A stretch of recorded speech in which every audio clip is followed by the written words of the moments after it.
All right, everyone, welcome. On behalf of your Baird financial advisor, I'm excited to welcome you to this month's Baird Wealth Strategies webinar. Our topic today is going to focus on Roth IRA planning. I'm joined today by Tim Steffen, Director of Advanced Planning, who will address everything that you need to know about Roth IRAs and the different planning strategies. For those of you unfamiliar with Tim originally joined Baird in 1999, serving in a variety of planning-oriented roles. He left Baird in 2019 to join the advisor education team at PIMCO before returning to Baird in 2021. Prior to 1999, Tim worked in Arthur Andersen's private client services group in Milwaukee, where he specialized in tax and financial planning. His clients included corporate executives, business owners, and families. So before I turn the call over to Tim, I do have a few housekeeping items that I'd like to highlight. For optimal viewing, we would suggest setting your layout to the side-by-side view via the circle in the upper right-hand corner of your screen. All participants are in a listen-only mode, but we would love to hear from you. So we will host a Q&A session at the end of today's webinar and address as many questions as time permits. You can submit a question by clicking on that Q&A icon on the bottom right-hand side of your screen. Just please be sure that when you submit a question, you submit it to all panelists. This presentation is being recorded and will be made available along with the slide deck about a week following today's call, and you can obtain a copy through your Baird financial advisor or via bairdwealth.com. So with that, thank you everyone for joining. Tim, thank you so much for being here. The floor is now yours. Thanks, Justine, and good afternoon, everyone. Thanks for joining us today. As Justine said, the topic today is going to be Roth IRA planning and everything you need to know about contributing to and taking money out of Roth IRAs. So often when we do these kind of events, it's based around something new that's happened, some new legislation, or new planning ideas, or something comes up. So you may be wondering, what's new about Roths? What is there something that happened recently that we need to be aware of? And the short answer to that is no, probably not a lot of new stuff. We did just pass the 25-year anniversary when Roth IRAs first became available. They originally introduced back in 1998 was the first year you could put money into them. And since then, there have been a few modifications along the way, but nothing real significant, with one exception. In 2010, there was a change that opened up the idea of Roth conversions to all taxpayers. Prior to that, only people with income below a certain threshold were eligible to do Roth conversions. But other than that, and that's led to a lot of new planning. We're going to talk about some of those things later on in this session. But other than that, we've seen just a few expansions of the idea of Roths. Originally, they were just for IRAs. Then eventually they were expanded to 401k and 403b plans offered through your employer. And now just recently, beginning later this year or into next year, you're going to start seeing Roth SEP IRAs and Roth Simple IRAs, two new versions of Roth that were created as part of the Secure 2.0 Act from last December. But that doesn't, even though there hasn't been a lot of changes in Roths and how they work, that doesn't mean we don't get a lot of questions on it. And so this is one of the more popular topics we get asked about. So we figured it'd be good to really dive into the details of these. So what we're going to talk about today, you can see the four primary topics right here. We're going to begin by talking about how you get money into a Roth. And there are multiple ways to do that: through regular contributions, through conversions, and then something that's got kind of a weird name, but is a really interesting technique called the backdoor Roth conversion or contribution. So we'll talk more about those, and then we'll spend the last part of our session about how you take dollars out of a Roth. Because once you get it in there, we'll understand what the tax implications are of taking it out. So we're going to begin by talking about contributions to a Roth. And I think before we get into the nuances of contributing to a Roth, we ought to just maybe spend a minute explaining what a Roth is relative to the precursor to it, which we now call the traditional plan. So again, this is primarily, we're talking about IRAs, but it really applies to all different types of plans as well, where you have traditional and Roth versions of it. The traditional and Roth are really kind of mirror images of each other. A traditional plan offers you the ability, in most cases anyways, to take a deduction, a tax benefit for whatever you put into that account today. It grows on a tax-deferred basis, and when you take those dollars out, they generally come out completely taxable, so fully taxable upon distributions. Roth accounts work the exact opposite. Any money you put into the Roth, you do not get a tax deduction for today. There's no such thing as a deductible Roth contribution. So there's no tax benefit for putting money in there, but it does grow on a tax-deferred basis. And then when it comes time to take the money out, if you meet some basic requirements, which we'll talk about later, it comes out completely tax-free.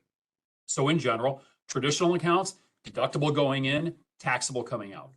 Roth accounts, non-deductible going in, tax-free coming out.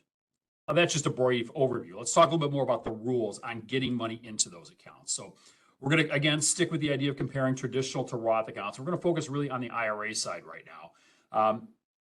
If you are making a contribution to what we call the traditional IRA account, this is the old version that's been around forever. You are eligible to make the contribution to that. For this year, the maximum is $6,500. If you're over age 50, you can do an extra $1,000. If you make the contribution to the traditional account, that deduction is that contribution, I should say, is tax deductible as long as your income is less than $116,000 for a married couple. Singles, it's a little bit lower. You can see those numbers in the bottom left corner. Once your income crosses that, you get into this phase out range. And then once your income hits $136,000, that contribution to the traditional IRA is completely non-deductible. There are some exceptions to this for people who don't have access to employer plans. That we're assuming that these are individuals who have access to an employer plan. So there are these income phase outs that apply to the deduction for a traditional contribution. On the Roth side, on the other hand, because there is no deduction, then it comes down to, are you eligible to contribute? For married couples with income below $218,000, you can make a full contribution to the Roth IRA. Once you cross that, the amount you can contribute begins to phase out. And once you hit $228,000 of income, you are not eligible to make a contribution to a Roth. There's no such thing as a deductible Roth, as I said before. You're eligible to do it or you're not, depending on where your income flows. And employer plan has nothing to do with the Roth eligibility either. It's just simply what is your income level. So if we were to take all these ranges you see here and kind of boil it down to something a little bit simpler maybe to understand, let's look at it this way. For a traditional contribution, you're either fully deductible, partially deductible, or not at all. For a Roth, you either get the full amount or some reduced amount or nothing. And if we look at the different ranges of income and try to overlay them on top of each other, for people at the higher income levels, you're a married couple with income over $228,000, single person over $153,000 this year, your only option is to contribute to a traditional IRA, but in most cases not get a deduction for it if you're covered by an employer plan. If you're in that middle income range, that between $136,000 and $228,000, your choices would be either a non-deductible traditional account or a Roth account. In that case, you would absolutely do the Roth contribution. If you're going to put money into an account and not get a deduction for it, you might as well put it into an account that is going to grow tax-free. So that's going to be the Roth account. Where we run into the planning scenarios here is for the people with income below $136,000 if you're a married couple, $83,000 if you're single. In that case, you're eligible for both a Roth contribution and a traditional contribution. Now you can do either one of those. The maximum applies to the two combined. So that $6,500 applies to your total contribution to the two accounts. But you have the flexibility to do either one of those.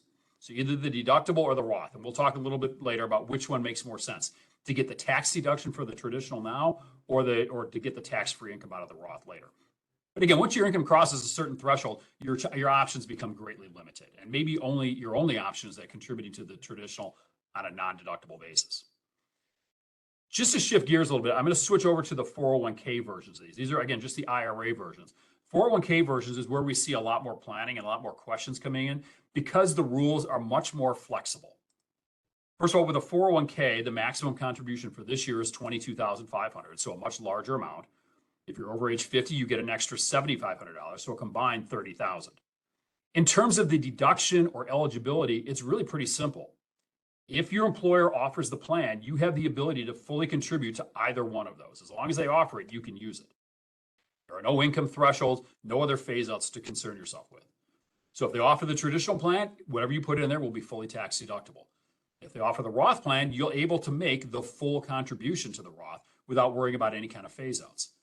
So while considering contributing to our IRA plan, we have to be more concerned about your income level. If your employer offers you both traditional and Roth versions of the 401k or a 403b or some of the other types of plans that are out there, you have the ability to make a maximum contribution to either one of those accounts. And so this is where we see most of the questions coming in is, should I be contributing to my traditional 401k or to my Roth 401k or some sort of combination of the two? So that's what we'll spend the next several minutes talking about, specifically on the 401k plan side. But keep in mind, this does apply to people at lower income levels on the IRA side. When you're considering whether to contribute to the traditional or the Roth 401k, there are a number of factors to consider, things like the required minimum distribution rules or how that savings plan might impact your beneficiaries down the road. However, the biggest variable that we focus on is current versus future tax rates. What is the tax deduction or the benefit of contributing to a deductible account today versus what would be the tax impact of taking money out of that account in the future? If we are to assume that the contributions you would make to the traditional or to the Roth would be tax equivalent, and I'll explain what I mean by a tax equivalent contribution in just a bit, then we can really boil the answers down pretty simply. If you are somebody who is a lower income earner who expects to be at a higher tax rate in retirement than you are now, you would likely benefit from the Roth contribution.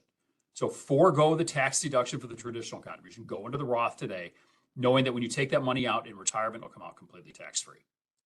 If, on the other hand, you're a higher earner, somebody who is at a peak income level, maybe later in life, later in your working career where your maximum income level you're going to be at, and then likely to be at a lower income level in retirement, in those cases, those individuals will likely benefit from the traditional contribution, getting the benefit of the tax deduction right away, even though it means taxable income later in life.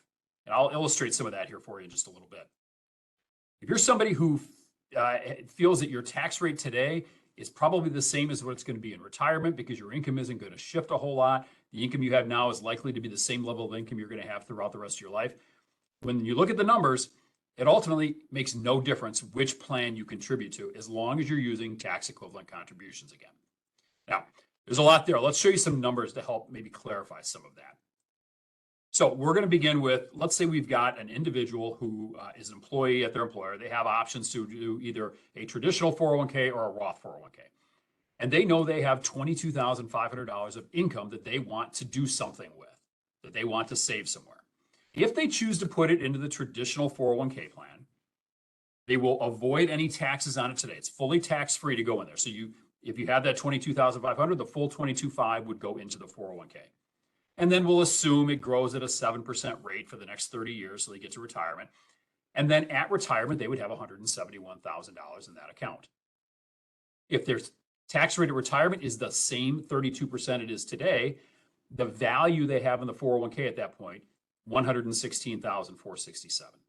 Okay, now let's compare that to taking that $22,500, paying tax on it today, and putting the rest into the Roth 401k. So that $22,500, you pay the 32% tax, $7,200, you can see in the column on the right. That leaves you with a net contribution of $15,300. That $15,300 grows at 7% for 30 years, gets you to that same $116,467 number we showed. And again, because there's no tax cost in that when it comes out of the Roth, you can see your net value in either of the two scenarios is exactly the same. When I talk about a tax equivalent contribution, this is exactly what I'm talking about. You're taking the same dollar amount and either paying the tax on it now or paying the tax on it later. When you have a tax equivalent contribution and the tax rates are the same now and in retirement, your future value is going to be exactly the same. Now, in this case here, you only put in $15,300 into the Roth 401k. You could have done the full $22,500 into that. You could have taken that entire $22,500 and put it into the Roth and said, I realize I've got to pay tax on that. I will use other dollars to pay the tax on that. I'm not going to reduce my contribution by the taxes on that. We're going to explain the impact of that in just a minute. But now let's stick with this scenario here for just a minute. For one more analysis. In this case, we looked at the tax rates being the same today as they are in retirement. What if the rates change? What if your tax rate is going to be higher or lower in retirement? Well, here you can see why one account might be more valuable than the other. Again, take this person who has a 32% tax rate today, but in retirement is going to be at a lower rate. Maybe they figure they're going to be in a 24% bracket. In that case, you can see the traditional 401k actually offers more value than the Roth 401k would. And that's because you've got a tax benefit at 32%, but taxable income at 24%. You end up net ahead. If, on the other hand, you're at a lower tax bracket today than you expect to be in retirement, 32% today, maybe a 40% in retirement, you can see then the traditional 401k is a net negative. You end up paying more tax in the future than the benefit you got today. So on a very general basis, if your tax rate today is going to be, or I'm sorry, if your future tax rate is going to be less than what it is today, the traditional is going to be better. If you expect your future tax rate to be higher than what it is today, the Roth is going to be better. Now, I know it's really difficult to project future tax rates. We don't know what the tax rates are going to be a few years from now or even next year, let alone what might happen 20 or 30 years from now in retirement. So you really look at not so much tax rate, but income level. Do you expect your income level to be comparable in retirement to what it is now? And then presumably the tax rates will be relatively the same. All right, so again, going back to the issue about the tax equivalent contributions, we talked about how in this slide, that the net amount that you're spending, whether it's to the savings account or to taxes, is the same. It's the same $22,500. And in this case, we took $7,200 of taxes out of the contribution. What if we said, instead of reducing the contribution by that $7,200, we put the entire $22,500 into the Roth? Well, as you might suspect, that really changes the analysis then. This will show you the impact of putting the full $22,500 into the Roth 401k. So the column on the left matches what we just showed before. $22,500 going in tax-free, coming out, pay the $54,000 of tax, have $116,000 available to spend. Instead, if you put the full $22,500 into the Roth 401k and paid that tax with other funds, you'd have that same $171,000 in 30 years. But because there's no tax on it, you end up ahead about $54,000 between the two. Now, in the traditional 401k scenario, you didn't pay any tax up front. So that's $7,200 of tax you paid to put the money into the Roth. You still have those dollars. We make an assumption on how that money is saved and invested. We could add another $30,000 or so, $29,000 into the value of the traditional 401k account. And your net difference is a little bit less. But all in all, if you can afford to put more money into the Roth 401k and pay the taxes with dollars outside the plan, with other dollars you might have, you will end up significantly farther ahead by having done so. And the reason for that is you just have a lot more dollars growing on a tax-free or tax-deferred basis by putting it as much as you can into the Roth. So again, for tax equivalent contributions, we really focus on tax rate today versus tax rate in the future. For non-tax equivalent contributions, the scenario you see here, putting as much as you can into the Roth is almost always going to provide you a better answer. Okay, so that's contributions. That's kind of the standard way a lot of people put money into these plans. Let's move to the next topic, which is kind of the other way people like to fund these accounts, and that is through a Roth conversion. Now, let's just explain real briefly here what a Roth conversion is. This is something that was created when Roths first came about. It was the idea of being able to take dollars that are in a traditional account, the accounts we'd always had in the past, and moving them to a Roth, converting them to the Roth. What we would do is you would take money out of the traditional IRA or 401k or wherever the account is coming from and pay tax on those dollars today, fully taxable, and then take those dollars and put them into the Roth account where they'll then grow tax-free for the rest of your life. Now, there's a number of different ways you can do this. You can do a trustee to trustee transfer where it just your advisor just rolls it over electronically from one account to the other. You can do a 60-day rollover where you actually take it in your hands and redeposit it yourself. You can do this in cash, or you can move any securities, stocks, bonds, mutual funds, ETFs from the traditional account to the Roth account. You can do it with any type of account. You can take a traditional IRA, 401k, 403b, and roll that to a Roth IRA, 401k, 403b. You can do all those, any kind of traditional plan to a Roth plan and those types of conversions. So the idea here is you're choosing to accelerate the tax. You are voluntarily paying any tax on those dollars today, tax that you could have deferred off into the future, but you choose to pay it now, in return for having tax-free growth and never having to pay tax on those dollars again. Now, we're going to get into some analysis on this in just a second, but a couple other things to keep in mind. First off, any of that withdrawal you take out of the traditional IRA will be fully taxable unless you've got any non-deductible contributions you might have made to the account. But in general, it's going to be fully taxable as ordinary income, not a capital gain. You may have to make some estimated tax payments to cover the tax liability on that because it can be fairly expensive.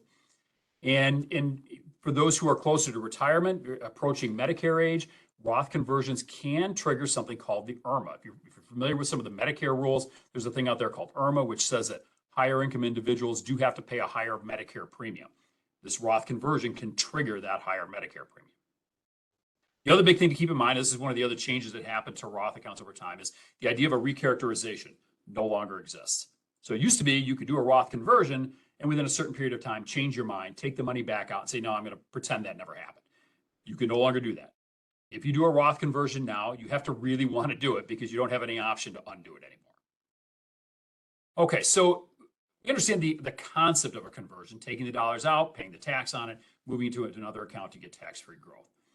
What are the decision factors? How do you determine if this is the right thing for you to do or not? Well, we like to focus on 3 specific variables. How are you going to pay the tax on the conversion? Because it can be pretty expensive. What is your current tax rate versus the tax rate you might pay in the future had you left it in the traditional account? And then when do you think you're going to need that account?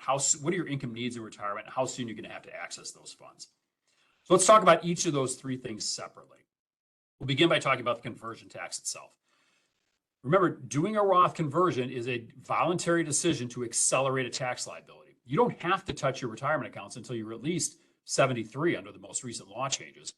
Roth conversions often happen much earlier in age, so you're choosing to pay taxes a lot sooner than you otherwise would have to. So how do you pay the tax on that? Well, as you'll see here in a moment, it's best if you can fund the tax liability for that conversion from dollars other than the dollars you're converting. If you have to take money out of the IRA to pay the tax to do the conversion, it's a lot harder to justify the conversion. It's not impossible, but it's a lot harder. However, that's especially true if you're younger than age 59 and a half. If you take money out of a traditional account pre-59 and a half and you do not roll it to the Roth IRA, you instead send it to the IRS for taxes or to your state for taxes, that portion that you send to the state or the IRS will be subject to a 10% early withdrawal penalty. So a conversion can be done before 59 and a half, and there's no penalty there unless the dollars don't go to the Roth. So you got to be really careful in that scenario. Now let's look at an example of how this might look. We're going to take a 55-year-old IRA owner. So this is somebody who's younger than 59 and a half. They have $100,000 in their traditional IRA. It's all pre-tax money. All of it, we're going to assume a 7% rate of return pre-tax on all of their savings accounts. And we're going to assume that they have a 30% tax rate today, 24% tax rate in the future, and any investment income, if they have a taxable account, would be taxed at 15%. We're also going to build in a little spending. When they turn 65, 10 years from now, they're going to begin to pull a little bit of money out of that account, $5,000 per year. Now, let's assume that $30,000 tax expense, we're going to begin by assuming they used other dollars to pay that tax cost. And what this chart illustrates is the total value if they had kept the IRA and not converted versus having converted to the Roth. Let me just explain real briefly what we're looking at here. The blue bars here represent the total value had you not done the Roth conversion. You just left the money in the traditional IRA, let it continue to grow tax deferred every year. When you hit age 73 or 75, in this example, I think it is, you would begin to take required minimum distributions out, you pay the taxes on that, but you would then just keep it in a savings account going forward. And we've adjusted the IRA balance to reflect any future tax liability that might be there. But the blue bars represent having done nothing, essentially. The gray bars represent doing the conversion, using some of those dollars you have outside the account to pay the tax on the conversion itself. And as you can see from the charts here, the 2 scenarios kind of track along pretty equal for most of the time period. It takes about 30 years when this person turns 85 for the Roth scenario to actually provide a little larger benefit than the traditional scenario. This is one of those where it frankly didn't really matter whether they did the conversion or not. They ended up in about the same place. But what if we change that one variable? What if we say instead of using the outside dollars to pay the conversion tax, we pay the tax with the dollars in the IRA? And remember, this person's age 55, so they're going to pay a 10% penalty by having done that. As you can see here, the scenario works out very poorly for them. The blue bars, again, represent the do nothing scenario, just leaving it in the traditional IRA, paying the tax when you take the dollars out during retirement. The gray bars represent paying the tax on the IRA with IRA dollars. So you have that much less going into the Roth. You only have $70,000 going in at the beginning and not the full $100,000. As you can see here, the Roth scenario never catches up to the traditional scenario. And after about 30 years, in this one example, the Roth scenario trails the traditional scenario by about $65,000. Now, we could have changed the variables to show all kinds of different scenarios and options here, but what I wanted to illustrate is that you're really going to be better off in most cases using outside dollars to pay the tax on a conversion. It can work if you use IRA dollars, but in this scenario we've got here, you can see where it really did not work out very well for this individual. All right, let's move on to our second variable we consider. We talked about how you pay the taxes. What about current and future tax rates? We said that that's an important variable when determining whether to contribute to a Roth. It's also an important variable when deciding whether to do a conversion. The general rule of thumb is you want to do a Roth conversion in a year when the tax cost is going to be the lowest to do it. Typically, you find a year when your tax rate is going to be lower than what you think it would be in retirement when you're taking the money out of the traditional account. So you want to pay taxes in a year when you're at the lowest level they can be. Maybe that's a year when your income is artificially low for some reason. Maybe you're between jobs. Maybe you're a business owner who's had a down year, maybe even a loss from the business. So your income is going to be lower. You're in a lower marginal tax rate than you might otherwise be. Or the really more common scenario is this period we call the trough years. This is the period of time between the end of your working period where you're not earning a salary anymore and before you start taking things like Social Security or required minimum distributions at age 73 or even 75 later in life. That period of time, your income is lower. You have complete control over how to take advantage of that. And using those years we're in a low tax bracket can be an ideal time to do a Roth conversion. Now, I said the general rule is you want to pay tax in the conversion in a lower tax year if you possibly can and avoid the higher tax years.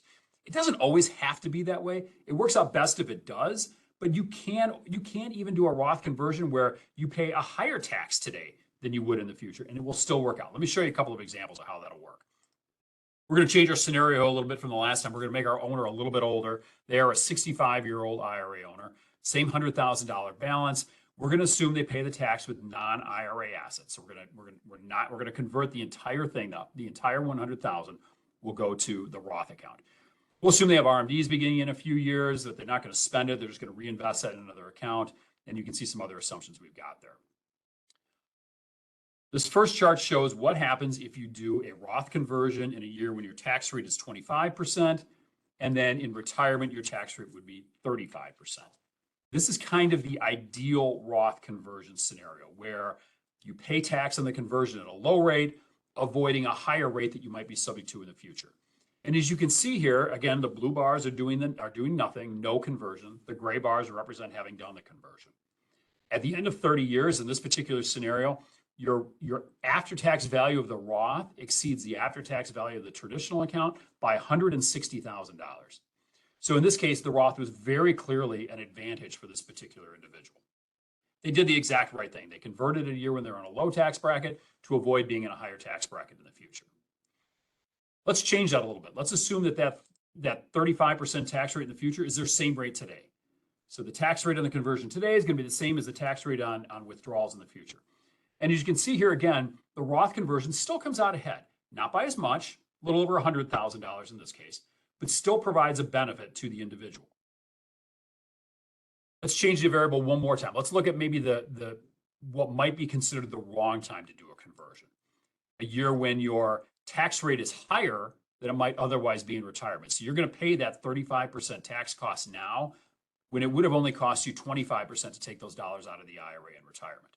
Well, as you might suspect, the Roth does trail the traditional scenario for quite a few years, but eventually, given enough time, the Roth does surpass the traditional. It takes about 24 years in this example, but after a 30-year window, the same 30 years we've been talking about, the difference is about $34,000. The Roth does come ahead. So while it's ideal to do a conversion in a year where you're in a lower tax bracket than you might be in retirement, even in a scenario where you're in a higher tax bracket than you'd be in retirement, you can justify the Roth. How does that work out that way? Why does this work out in our advantage? Well, it's because of one of the big assumptions we made in this scenario, and that is we assumed there were no withdrawals from these accounts other than what you're required to do under the RMD rules. So that's our third thing we have to look at is when do you need the money? What are your income needs in retirement? When do you have to access that retirement account? Again, general rule here is the longer you can delay accessing the Roth funds after they've been converted, the more effective the conversion is going to be. Remember, you're paying a lot of tax up front to do a Roth conversion. You need those Roth dollars to have plenty of time to grow on a tax-free basis to make up for the fact that you just accelerated that tax cost. Really, when we talk about Roth conversions with a lot of individuals, we find that the most ideal conversions are those for people who have money in their IRA that they're simply not going to need in retirement. It's funds that they don't ever plan to spend. They're only going to take them out because the IRS rules make them take them out, but otherwise they would let them sit in the account forever. How do we determine that? Well, we generally do a financial plan for a client. We would look at all the resources that they have, all their traditional retirement accounts, pension, Social Security, all their income sources during retirement, compare that to their needs, and determine to what extent do they need to pull money out of savings to fund their lifestyle in retirement. And if we identify excess funds that they're simply not going to need, those are dollars we maybe target for a Roth conversion. Now, let me give you a little example of what we mean by the impact of spending. I'm going to take that same scenario we just looked at a minute ago. We were comparing different tax rates, and we looked at the 25% versus 35% tax rates. We're going to take that exact same scenario, but build in some spending on it. Let's see what the results look like. So we'll start with the 25% current rate, 35% future rate. So lower tax rate today, higher tax rate in the future. As we said before, if there's no spending, the Roth immediately becomes a better answer and remains so for the next 30 years. And at the end of 30 years, it's about $160,000 difference. But let's say that after 10 years, that owner decides to start taking some money out, just a small amount, $5,000 a year, beginning 10 years from now. They take $5,000 out every year thereafter. All of a sudden, then, if we compare the traditional to the Roth scenario, the Roth advantage still good, but it's not quite as good as it was before, $139,000. If we do that spending even sooner, begin taking that $5,000 out after 5 years, the difference falls to $117,000. And even if they spend that $5,000 a year right away, so they do the conversion now and immediately start taking withdrawals out of the account, the Roth will still provide an advantage in this scenario, but about half of the advantage it would have had they not touched it. Now, again, this is our ideal tax rate scenario. Lower tax rate today, higher future tax rate. What if the tax rates are the same? Well, you see the same general trend. Again, if you're not going to touch it, the Roth will provide an advantage of over $100,000 over 30 years in our example. But as soon as you start layering in spending out of that account, the advantage starts to go away. After 10 years, if you layer in the spending beginning in 10 years, the advantage falls to $83,000. If you wait only 5 years to start spending, it falls to $61,000. And if you start spending right away, frankly, it gets pretty close. The Roth only has a $24,000 advantage over the traditional account at that point. So doing the conversion still provides a benefit, but not nearly what it was had you not taken any spending out. Now let's look at kind of the worst case scenario. Somebody who does a conversion at the higher tax rate today, rather than waiting till they're in retirement at a lower tax rate, and begin spending out of those accounts right away. Here's where you can see then that spending really creates a problem and negates the benefit of doing the Roth conversion. So again, if we said, if there's no spending and you have a higher tax rate today than you have in retirement, the Roth is an advantage, but not by a lot, only that $34,000. If you start layering in spending after 10 years, that advantage falls to just $12,000. If you do it even sooner, now the Roth has fallen behind and will never catch up. So if you're in that scenario where you are going to be spending money out of the account and you're going to be doing it sooner rather than later, you need to really reevaluate, does the Roth conversion make sense? Because it might not be the most appropriate strategy for you if you're planning to spend that money soon. The longer you can wait to take money out of the Roth after a conversion, the better off you're going to be in terms of justifying the conversion. All right, let's switch to a different topic now. We've talked about how to get money into an account via regular contributions and via conversions. Remember we talked before at the very beginning that to do a Roth contribution, your income has to be below a certain threshold. What if you're above that threshold? What if you're not eligible to make a direct contribution to a Roth IRA? Well, there's a technique out there that's referred to, and it's probably not the greatest term that we've come up with, but this is what everybody calls it now, the backdoor Roth contribution. So it's a way to get money into a Roth, an actual contribution into a Roth, but not directly. We're going the backdoor. Let me explain what we mean by that. What does it actually mean? The backdoor Roth contribution is an opportunity for higher income individuals to add money to a Roth who otherwise wouldn't have been able to. It's really a two-step process. It's a combination of a contribution and a conversion. You make the contribution to a non-deductible traditional IRA. Put that contribution in the traditional IRA, but because your income level, you're not eligible for a deduction. So it's non-deductible contribution to the traditional. You then convert that traditional IRA to a Roth IRA. So you contribute to a traditional, do the conversion, you've effectively gotten the dollars into the Roth IRA. If you have done that, you're probably familiar with something called IRS Form 8606. That form is critical for being able to effectively report this backdoor contribution. That's the form you should use to document both the non-deductible contribution to the IRA and the conversion out of it to the Roth. So if you're not familiar with that form, you really need to be if you're going to do this backdoor contribution. Now, who should consider doing a backdoor? Well, there's three things we like to look at. First off, people whose income is too high for a direct Roth contribution. If you're a lower income individual, you can just go directly to the Roth. You don't need to worry about this convoluted, elaborate backdoor Roth process. You can just go direct to the Roth. So we're talking about people whose income is too high to do a direct one. The other things you need to consider, though, are what other accounts do you have? Do you have any other traditional SEP or simple IRAs? We talked about traditionals earlier. SEP and simple IRAs are plans created by self-employed individuals or small business owners that are effectively a different type of IRA. But for purposes of this, we treat them as an IRA. So we want somebody who doesn't have any of those accounts and who also doesn't plan to roll over an employer plan into an IRA in the same year. Now, why do those last 2 points become important? Why is it important that we focus on whether or not you have one of these other accounts you plan to do a rollover? Because of something called the pro rata rule. And what the pro rata rule is it's a way to dictate the tax treatment of withdrawals or conversions from a traditional account. And what the pro rata rule says is that anytime you have one of these types of accounts, an IRA of some kind or a 401k of some kind, that has both pre-tax and after-tax dollars, so deductible contributions and non-deductible contributions, when you go to take a distribution from that account, it comes out of those two pools of money on a pro rata basis. You can't just take the pre-tax money out or just take the after-tax money out. It has to come out equally from the two parts. Now, one of the tricks in this whole pro rata rule is how you apply it. If you are taking a withdrawal from an IRA account, whether it's a traditional, a SEP, or a simple account, you have to, as part of the pro rata calculation, include all other traditional SEP and simple IRAs you own. If you're taking a withdrawal from a traditional, you have to factor in not only that traditional, but any others you have, along with any SEP and simple IRAs you may own. You do get to exclude any employer plans or any spouses accounts. Those are not part of the formula. We're going to give you an example of how this works here in just a minute to make it a little bit more clear. But if it's coming from an IRA, you have to factor in all other types of IRAs you may own. If it's coming from a 401k or 403b, you only have to focus on that particular account or even that piece of the account. So it's much easier to do. You don't have to worry about your IRAs, your SEP, simple, traditional, all those spousal accounts. Those can all be excluded from the analysis. The other thing to remember is the pro rata calculation is based on the value in the account at the end of the year, not at the time you did the withdrawal or the conversion from the account.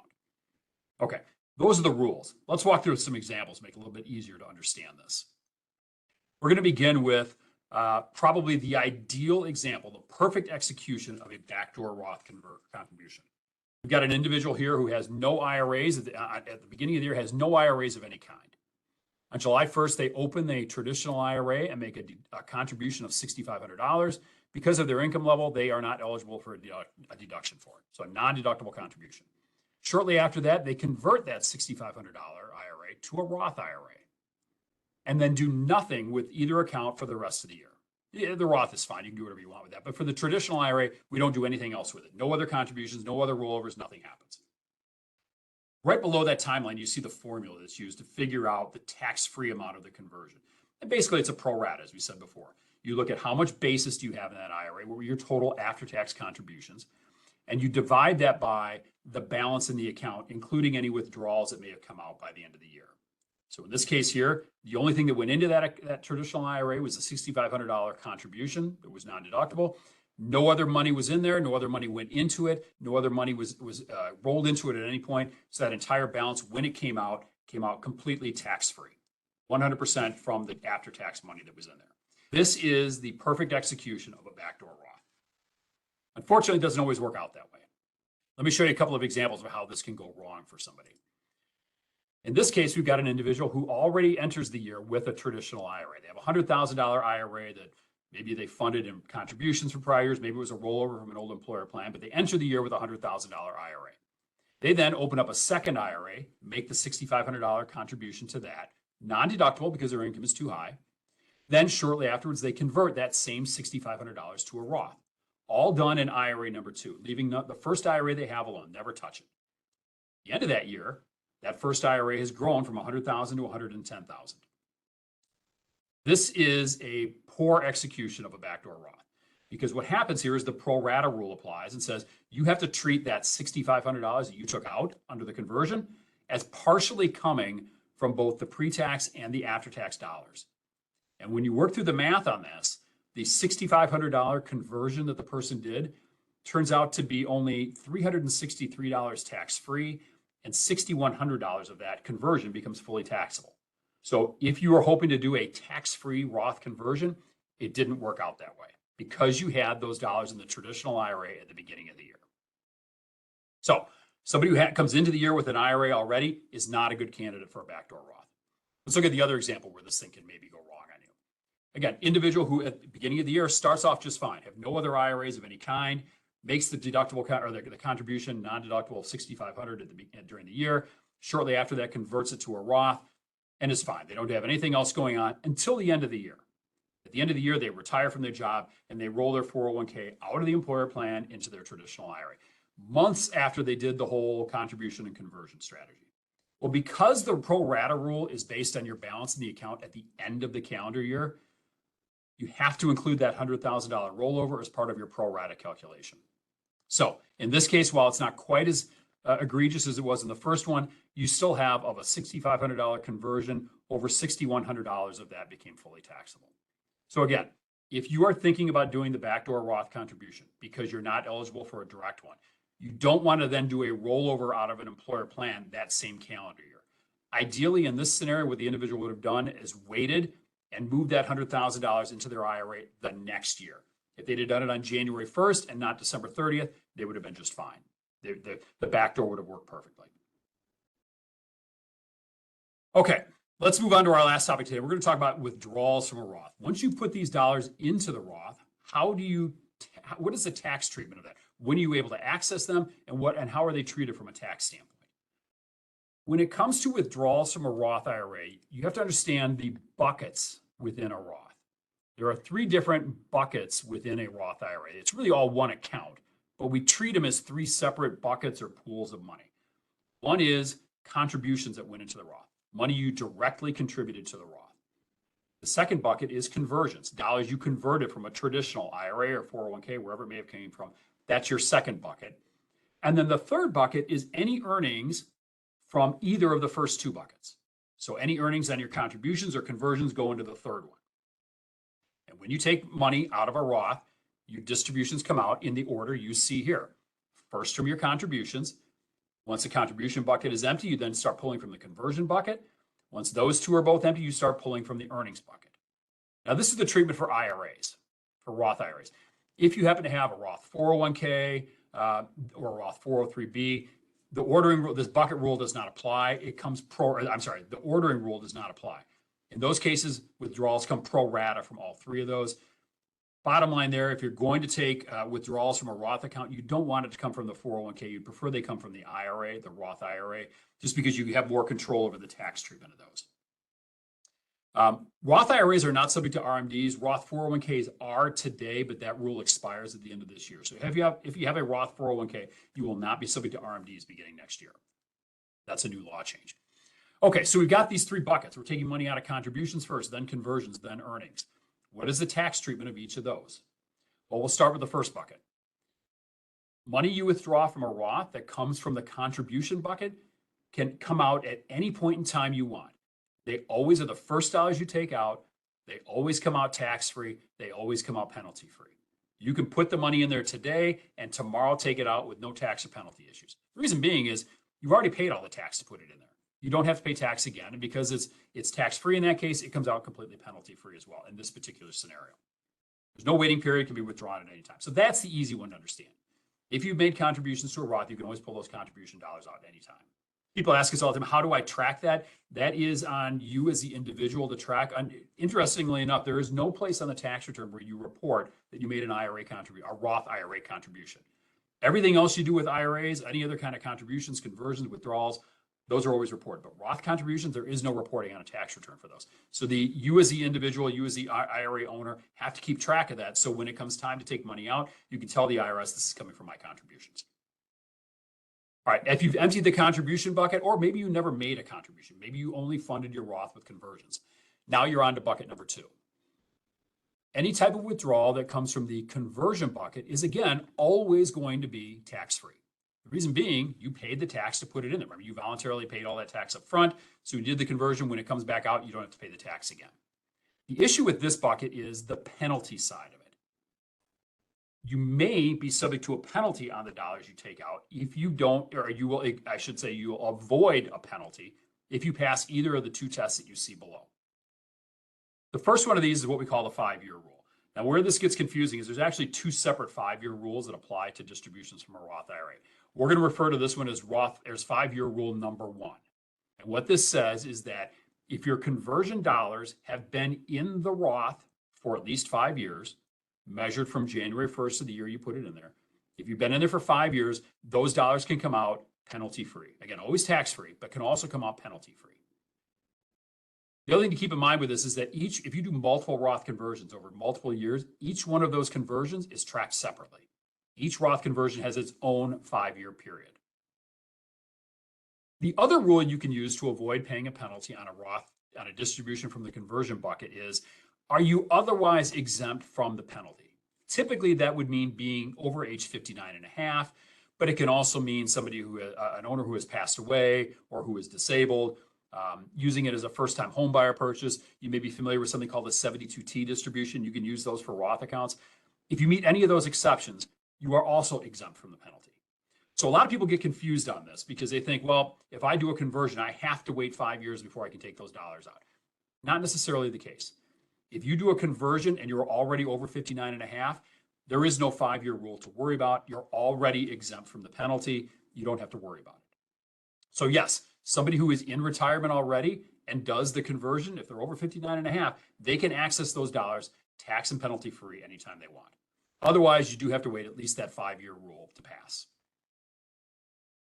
All right, so we've done the contribution bucket and the conversion bucket. Now we get into the earnings bucket. This is where it gets more complicated.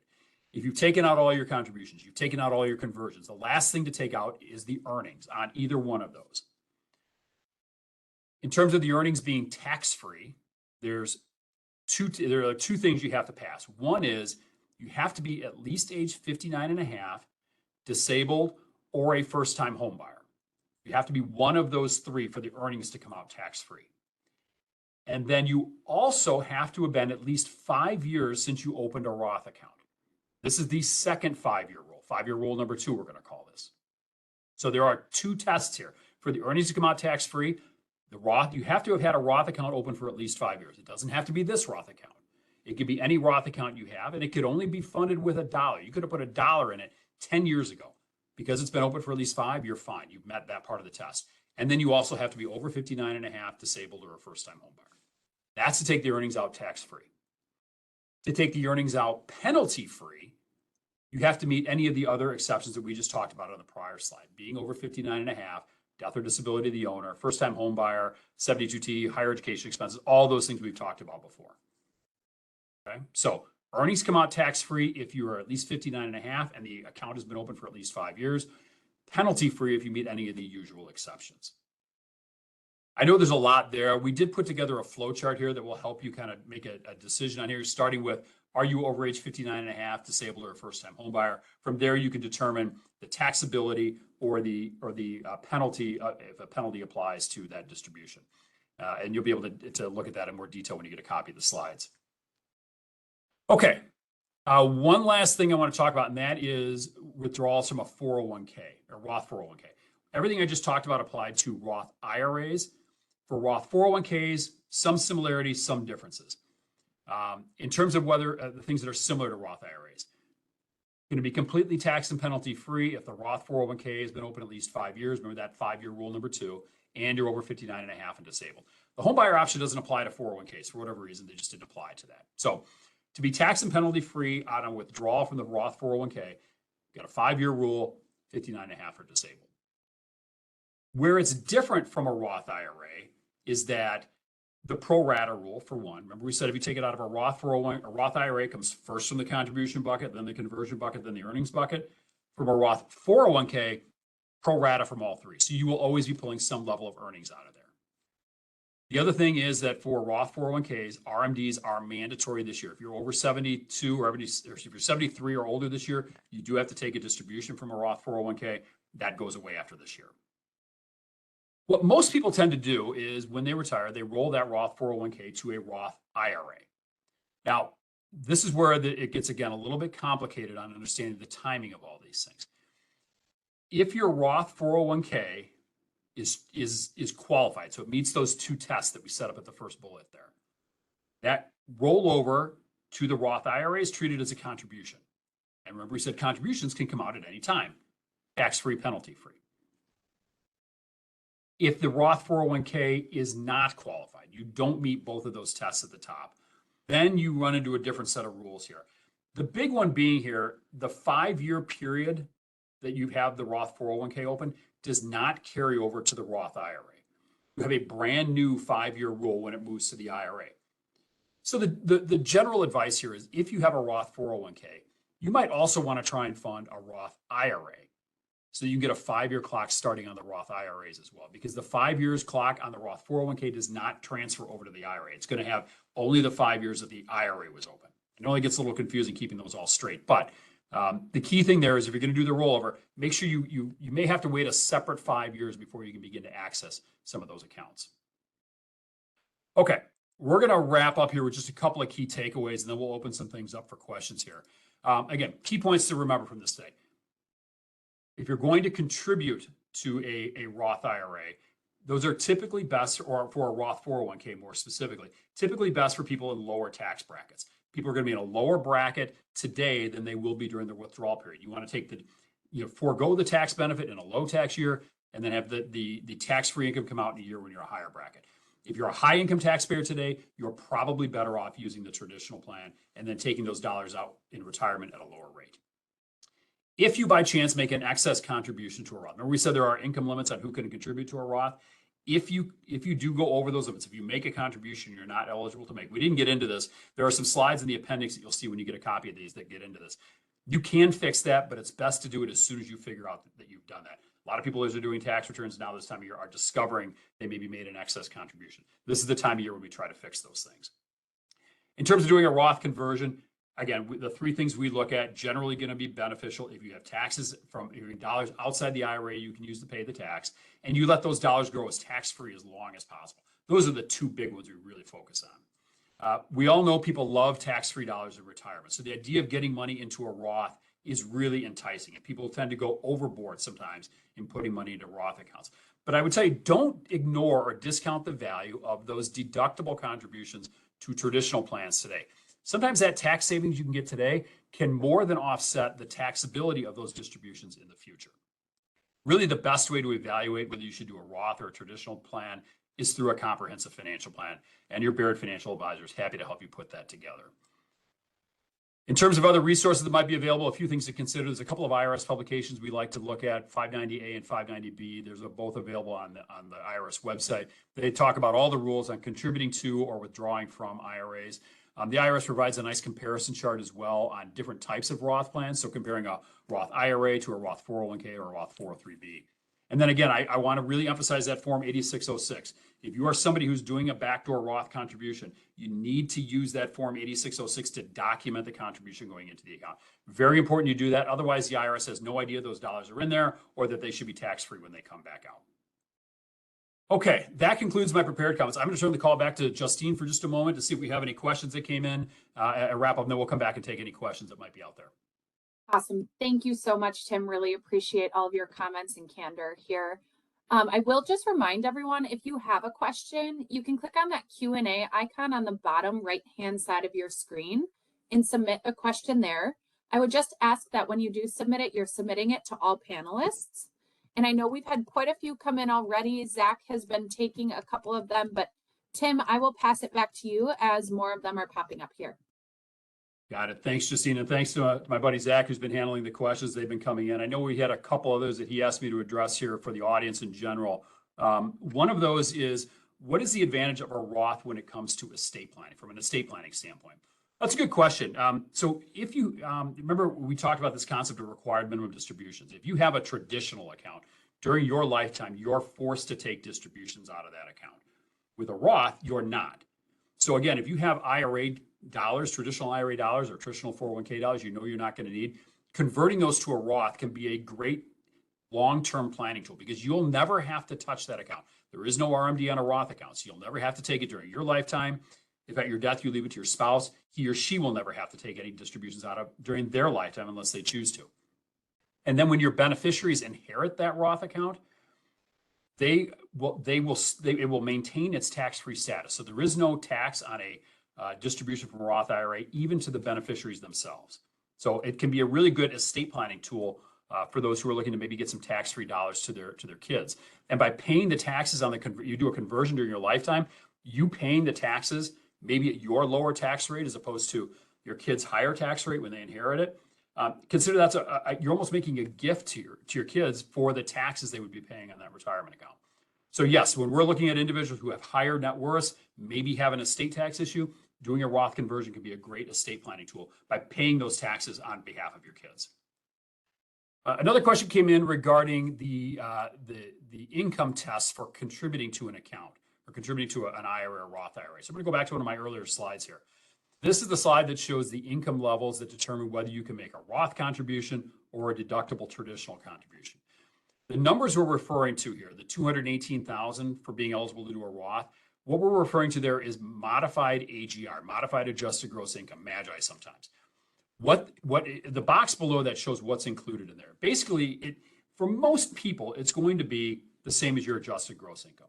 All items of income, wages, investment income, interest, dividends, capital gains, pension income, Social Security income, deferred comp income, business income, rental income, all sources of income are going to be included in that. There are a few deductions that you might have claimed that have to get added back. So in all likelihood, your modified AGI is going to be greater than your regular AGI because there are deductions you might have claimed you had to add back in.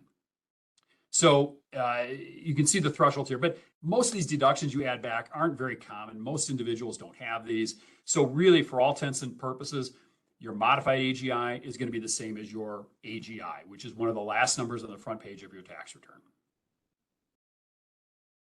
Let's see, do we have any other questions that came in? None that I'm seeing. And Zach, if you got any others, let me know, or if you want to hop in. But otherwise, Justine, I think we may be close to wrapping things up. Awesome. Thank you so much, Tim. We really do appreciate it. Thank you, everyone, for your time today and for tuning in. If you would like a copy of the slide deck or a link to the recording, please be sure to reach out to your Baird financial advisor, or you can get it via bairdwealth.com, and it will be available in about a week. So we just have to get it approved, and then we'll get it posted out there for you. So it will be available. If we were not able to address your question today, or you would like additional information, please feel free to reach out to your Baird contact, and they'll get you in touch with the appropriate resources on the Baird side to keep that conversation going for you. So with that, thank you again, Tim, and thank you again, everyone, for your time today. We really appreciate it. Enjoy your afternoon.